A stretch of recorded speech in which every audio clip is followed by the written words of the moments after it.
برایا صاحب کہتے ہیں کہ ملاقات رکھی ہے لیکن ملاقات ہوتی نہیں ہے.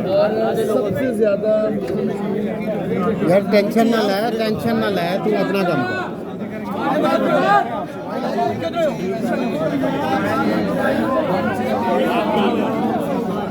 موبائل نوٹ یار فریم تھوڑا سا پیچھے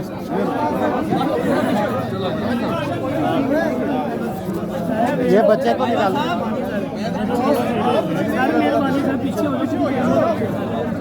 بھائی خاموش ہو جائے نہیں یار اگے آئی جاندی پھر دو سے آئی جا رہی میں پیچھے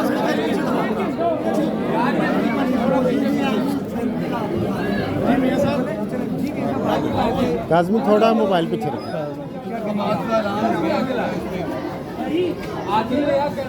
خاموش.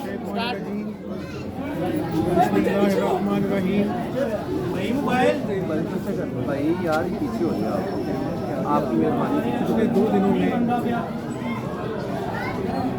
ہمارے سپاہی فوجی شہید ہوئے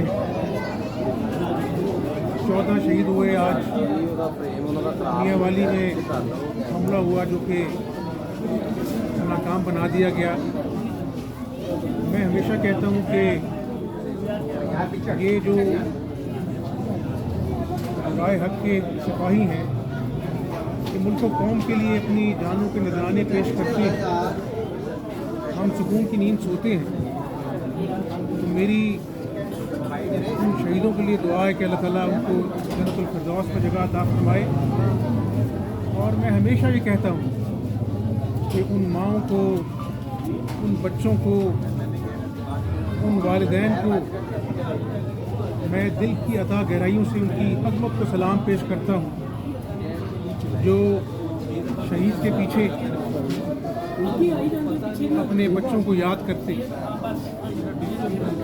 یہ ملک شہداء کی قربانیوں کے نتیجے میں بنا تھا اور آج میں یہ سمجھتا ہوں ایک سیاسی ورکر کے ناطے کہ ہمارا ملک بہت نازک ترین مراحل سے گزر رہا ہے جہاں پر مہنگائی, گوشربا مہنگائی, بجلی کے بل, گیس کے بل, اشیاء خرد و نوش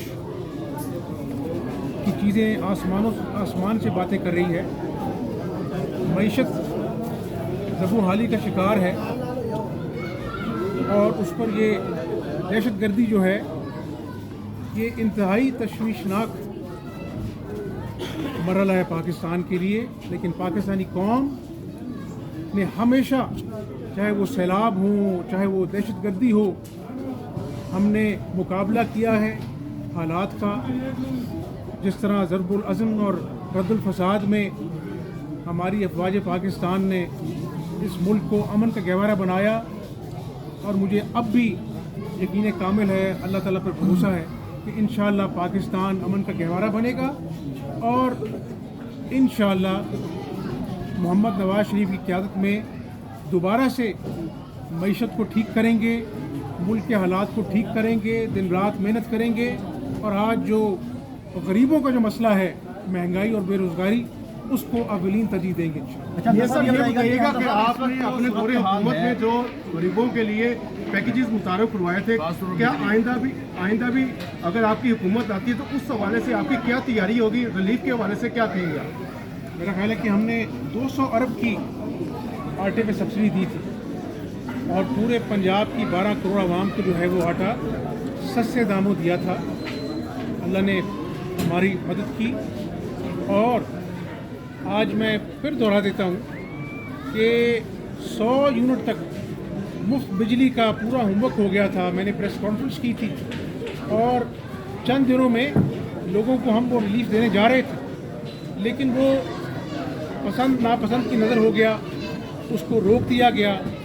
آج اس دور میں اگر 100 یونٹ عام آدمی کو پورے پنجاب میں مفت مل رہا ہوتا تو آپ محسوس کر سکتے ہیں کہ کتنا بڑا اس کے لیے ریلیف ہوتا. انہوں نے کینسر کی دوائیاں لوگوں پہ بند کر دی مفت. ہم نے اللہ کے فضل سے آ کر کینسر کی اور عام دوائیاں پورے پنجاب کے اضلاع میں مفت کی. تو یہ سیاست جو ہے یہ تو ہوتی رہتی ہے لیکن اگر مخلوق خدا کی خدمت جو ہے वो नीयत हो सियासत के पीछे, तो ये सियासत इबादत से कम नहीं है।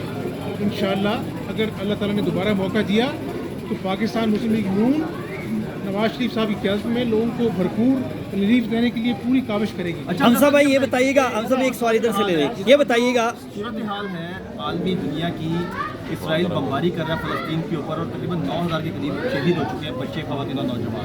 तो क्या एक आलमी सरबराही कॉन्फ्रेंस भी बनानी चाहिए तमाम मुसलमान ममालिक को मिलकर?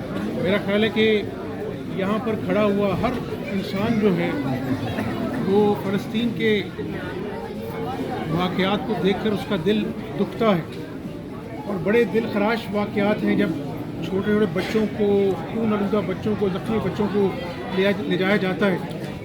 उनके पास तो बेहोश करने की दवाई नहीं, वहाँ पर जो सर्जरीज हो रही हैं बग़ैर एनेस्थीसिया की हो रही, ना पानी है पीने को, ना खाने के लिए कुछ है, और हज़ारों लोग जो है वो अल्लाह ताला को प्यारे हो गए हैं।